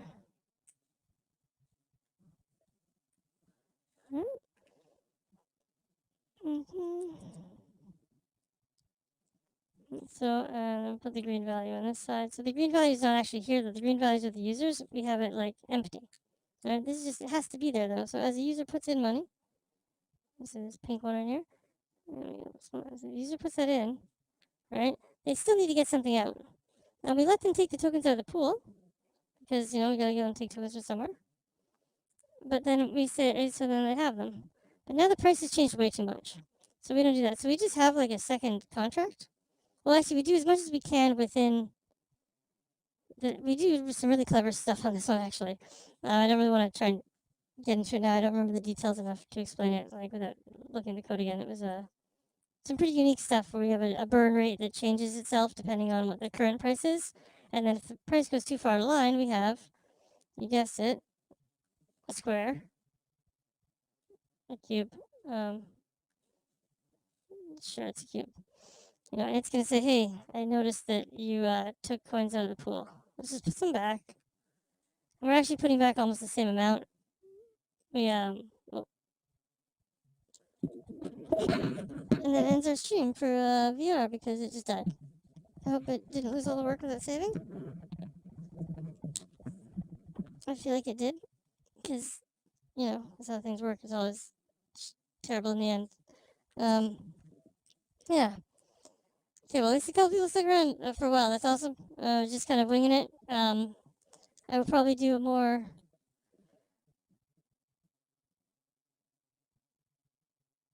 I'll probably do a more, a more planned out stream, using basically what I kind of learned today, just messing around. I've just had the idea to do stuff like this for a while and wanted to, just it'd be a good idea because it's, new ways to explain things are always good. And education's got to be a big part of what we all kind of do as we spread this stuff. And it's really like, I guess my newest realization is that not everyone wants to learn all the same things we want to teach them. Like people care about, they want to make it. they don't really care how they make it. So we gotta make it easy for them in every way. And the uploading markets will do that. So you're one of the 3 people that's still here or something, can you say, just remember, support these ones when you see them, because these are the ones that can affect really big change, and in a way that just makes it really easy for people to make money. Because you should just have to buy and wait. You shouldn't have to time your exits and entries. It's hard. Emotions get in the way, lots of other stuff. Yeah, so I'm going to charge it back up, and I'll probably do it again later. And yeah, I don't know, like, oh, smash that like button. Everyone, smash that like button. Subscribe to my channel, or Rootkit's channel, I guess. I don't know, all the other YouTube stuff that people say. Yeah. And I guess this exists, so maybe I'll clip out some of the better parts later. Yeah. So thanks for coming, everybody. It's been the first VR Tokenomics. And yeah, we will explore more systems later. And it'd be cool to do, I want to do the rest of the uploading stuff, and then some more like generalized, like, other contracts, because I think it just has if I can flesh out a little better mapping for this stuff, then yeah, then I think a lot of it would like be more clear, come together, and I could like spend some time like deciding where things go and not just drawing it on the spot. I think it'll turn out really good. So yeah, smash that like button, and see you next time.